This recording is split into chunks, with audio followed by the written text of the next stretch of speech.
Okay, I think it's probably live now. There's a bit of a delay. All right, thank you. Sorry about the Michaela mistake before. It's one of those things I thought it would happen at some point over the weekend. It was a shame that it was them.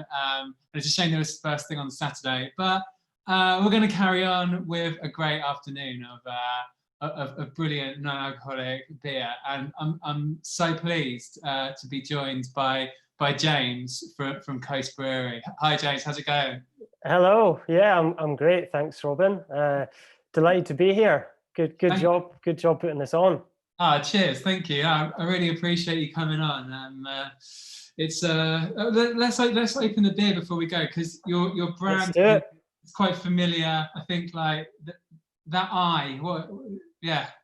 Don't know if you can see my screen. Yeah, it's it doesn't half kind of grab your attention, the old eye. Well, yeah, definitely. And all your beers have got followed the same branding, don't they? They've all got that big eye on the front of it. yeah, they do. It's great design, and I can explain a bit more about the design and the talented guy that's behind it as well later on. Well, cheers. Thank you. Cheers. Thank you. So yeah, this is our pale ale. The kind of newest beer that we've released. It's a collaboration with the fundraising team from Extinction Rebellion, actually. So. Oh wow! Oh yeah, it says on the bottle. So how did that work? How did that come about? Yeah, it's just we made the beer. So just a one-off collab to do our bit to help them raise some funds to keep going and keep fighting their cause. All the profits from the beer are donated to them. So something really, really cool, and something that we're keen to do, to use our business to kind of to do good where we can. And this actually the pale ale that everyone has in the box is, I think, probably the last that there is ever kind of on the planet. So enjoy. Hope it goes down well. Amazing. Super rare then. Yeah, enjoy it. Don't drink it too quickly. So yeah, cracking. I've been looking forward to this, actually. Highly refreshing beer. I think it's probably my favorite of the beers we've made to date. Yeah, I think I'd agree.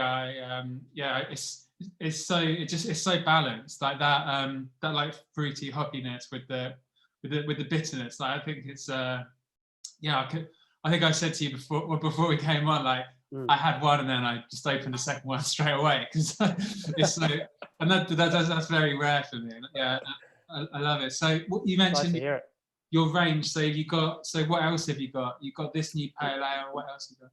Yeah, we have this new pale ale. It was just a kind of limited edition type thing. We're really pleased with how it's gone. We have another two beers, a hazy IPA, and also a farmhouse ale, which is a kind of sweet sour type kind of thing. So yeah, we launched with those two first beers back in spring last year, 2019. Just launched the pale ale a month ago, something like that. And we have some new beers on the way as well, the end of June. So we can share a bit more about that later on. Really, really excited about it.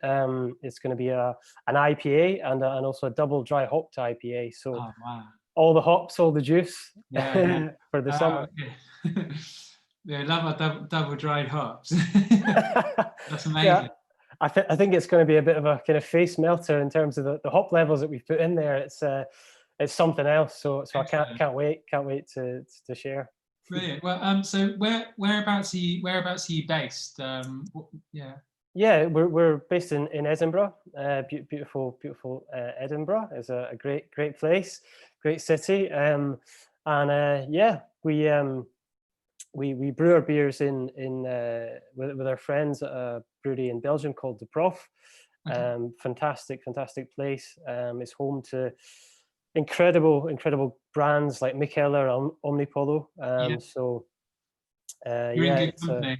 In good company. Yeah, we're really pleased with the beers that we're able to put out. out of there.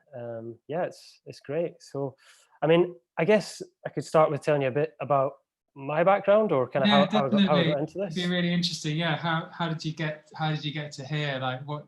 Yeah, what's your own personal sort of background? Yeah, well, I guess at heart I'm a beer geek. I have been into craft beer for I think maybe 7 or 8 years, something like that. I've been working in craft beer since 2013. Okay. I've kind of seen it go from this kind of like small uprising in the early 2000s, where Yeah. the likes of Brewdog and things like that, trying to kind of disrupt the big beer and bring Mm. kind of better beer to people, to the masses. And it's been amazing to see that craft beer revolution. It completely changed beer forever, for the better, Yeah. between 2013 and where we are now. It's just absolutely incredible. So I'm massively into my beer. I know a lot of great beers. I've tasted a lot of great beers over the years. And What were you doing then before? What was your craft beer background then? yeah, so I have a company that I started, a craft beer subscription company called Beer 52. Oh, It's okay. an online beer club, and every month you go on an adventure, a discovery of different flavors from around the world, different breweries, different stories. And I started that back in 2013. Yeah, and it's gone on to be something really great that Yeah. we've done.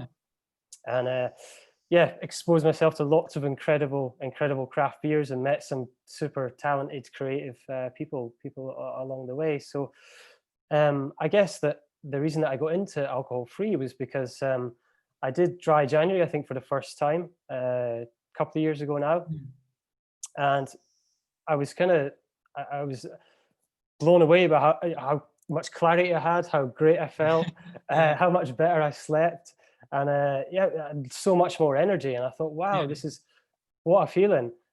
So yeah, it was kind of that opened me up to alcohol free, because during that time, I was seeing what I could get my hands on in the supermarket, Mm. classics like Erdringer and Brewdog Nanny State, and kind of going on that journey, trying to see what was out there. Yeah. And it was good, kind of got me through, I suppose. But coming from a craft beer nerdy type background, I was kind of spoilt for choice in terms of flavors and aromas, and I was left a bit kind of a bit uninspired by what I found when I did Yeah.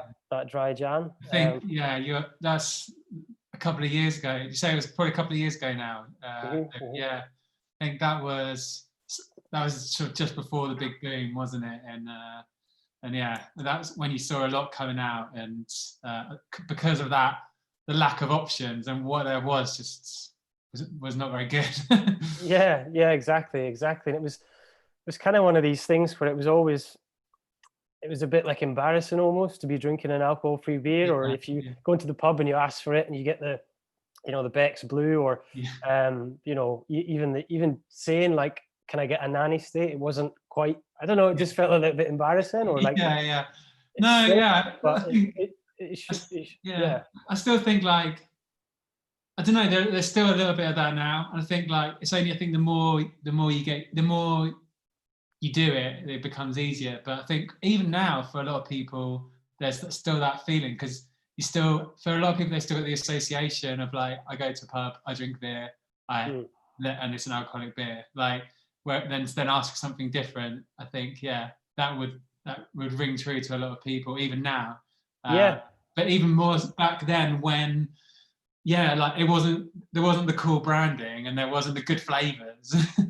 exactly. Yeah, totally. And it was because of that experience. I thought, well, you know, in many cases, it was kind of like a tick box for big brands, that they almost had to have an alcohol-free option, just because it was the right thing to do. But they hadn't really put, I don't know, I felt like that much love or effort into it. It was just like a because they had to do it Yeah, kind of thing. yeah, And I didn't think it had to be that way. I kind of thought, well, I'd love to do something about it, and apply the amazing kind of revolution and creativity that happened in craft beer, and apply that to alcohol-free beer and alcohol-free craft beer.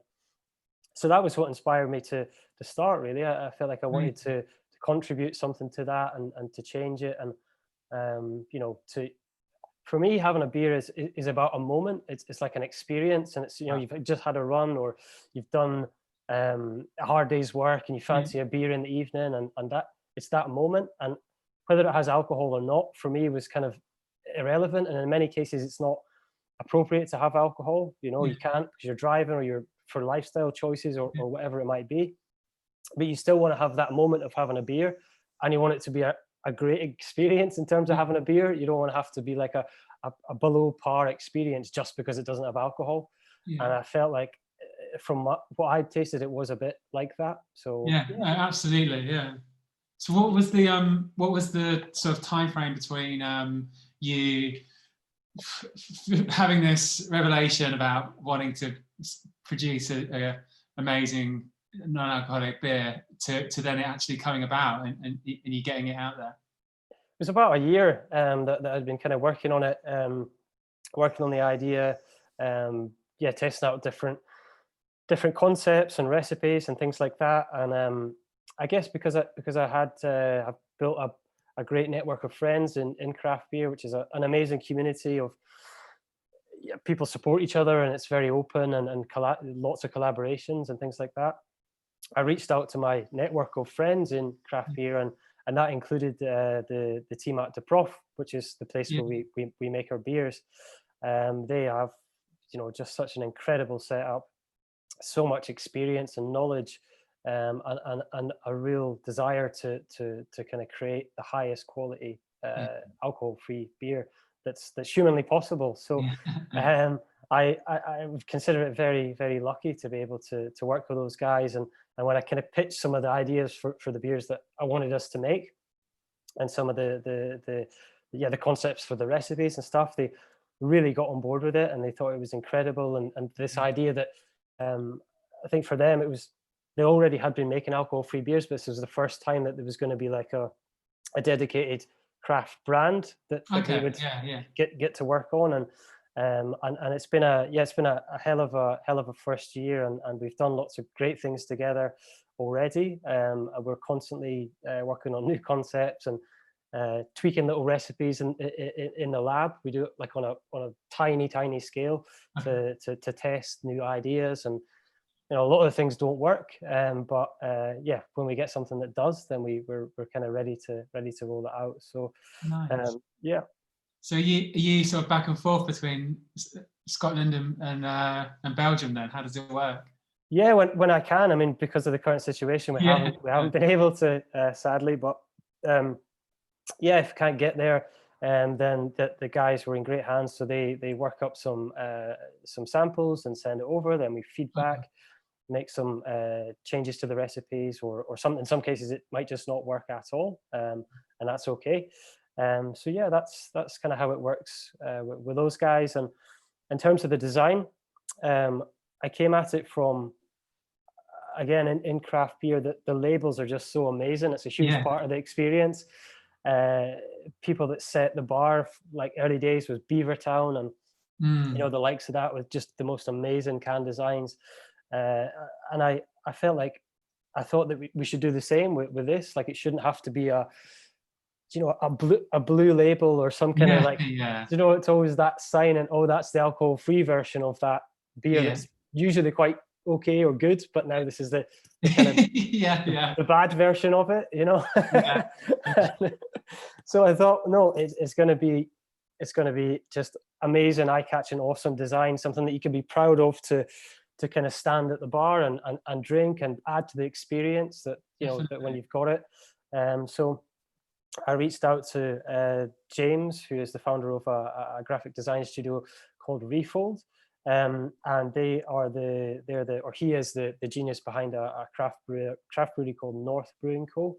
Who are incredible branding, graphic design. I'm a huge fan of those guys and what they've done. So I pitched what I was wanting to create to James, and he loved it. He thought it was such a cool opportunity and something that he really wanted to get his teeth stuck into, and I kind of let him run wild with it, and I'm glad I did, because the end result was what you can you see there's that was it's our hazy IPA. Yeah. There. I remember seeing though. I think you were in Tesco's, weren't you? I think at one point. And, yeah, that's right. Yeah. Seeing them on the shelf, it's like you say, it's eye catching. What was someone asked on the YouTube chat? What is the inspiration for the eye? Is there a story behind that? To be honest, James sent over 3 different concepts when we were coming up with the labels, and the eye. I don't know where the eye came from. He just put it on the design and said, "What do you think?" And it was one of 3 options. And as soon as I seen it, I just thought, "Wow, that is it, 100%." Yeah. Because there's just something about it, you know. It's just got you. It nails you. It grabs your attention, and I don't know. It's kind of like is it judging you a little bit? Is it looking at you? I don't know. It's kind of like I like that. Yeah. Keeping an eye out on you. Yeah. It's keeping an eye out on you, 100%. And it's just so much fun. And I think that's what we wanted to bring to this space was something that was fun and take some of the creative elements from craft beer and bring it into alcohol free. Nice. I think he's done such a great job. Yeah, definitely. It's amazing. You mentioned like standing at the bar having a beer that looks cool. Like what you've got the bottles, you've got the cans. Like how much beer are you producing? Where's it going out to? Like who's drinking it? Yeah, so we have the hazy IPA is in some Tesco stores, so that's like our kind of number 1 seller at the moment. And then we have Farmhouse and our Pale Ale, which go out through platforms like Ibria, so that goes into bars and restaurants and places like that around the UK. Because of the COVID situation, we had to. A lot of those sales kind of fell off, and everyone in the space has experienced the same thing. So we had to kind of learn fast in terms of how to fulfill orders for our beers online and sell online. So we did quickly got set up on things like Amazon and also our own site, our web shop, and the response has just been incredible from people kind of ordering direct and getting beers delivered to their house. So that's been for us a lifesaver, and something that we're really lucky to have. And is there any plans to get it into kegs when we're back to normal again? We'd love to, yeah. Yeah, I would love to. I'd love to contribute something to that space. To have alcohol free on draft is amazing, and I think that guys like Lucky Saint and Big Drop are hats off to them for pushing that and making it work and getting the beer flowing in places. I think it's incredible. So yeah, definitely. We'd love to do it. Yeah, it's great. I live in Sheffield, and Thornbridge they put theirs out in their local bars as well, and it's brilliant. It's just such a nice thing to have. But for now you've got amazing bottle, amazing. It's great that people can pick it up in Tesco's, and this new one's amazing. The response has been like, so there's people drinking along now. The response has been overwhelmingly positive, which probably isn't a surprise now you've got to the end of this. Like, it's fantastic. That's great to hear. It's we're really proud of it, and I think it's kind of like it's quite different to the first 2 beers that we made. It's maybe a bit more beer-like, where there's a nice balance between bitterness and sweetness and kind of tropical aromas and like apricot, passion fruit type aromas coming through from the dry hopping, and nicely balanced out with a bitterness that kind of keeps you going back for just another little sip. So I can't stop drinking it. Yeah, it's really cool, and we in terms of the ingredients and stuff, it's dry hop with Simcoe, Mosaic, Citra, so a classic winning combination. Nothing too risky there. Pilsner and wheat for the malt, so it has a nice mouthfeel as well. It's personally, I found with a lot of alcohol free, it can be it's hard to get a good mouthfeel without the alcohol. So to make it so it's not too watery is a real art and something that I think that we've done with this one, and we're really pleased with it.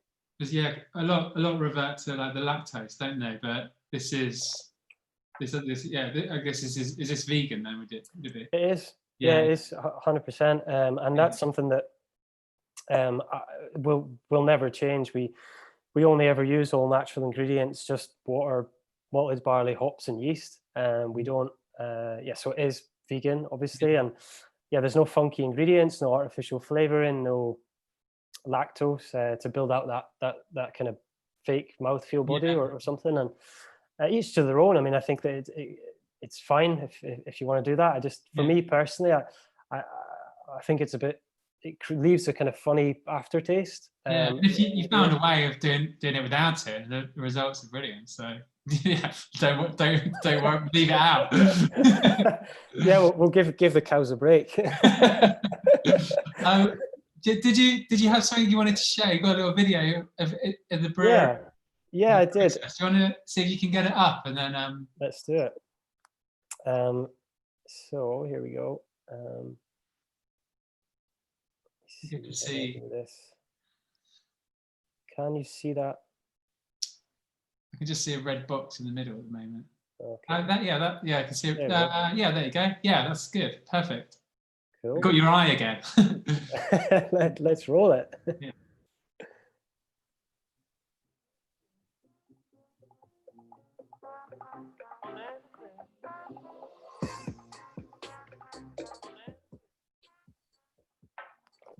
Which beer is that? That's the farmhouse ale. That's the farmhouse. Nice.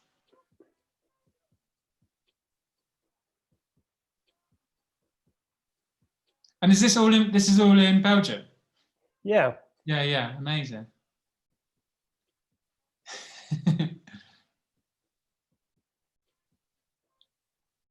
Oh wow. Very cool.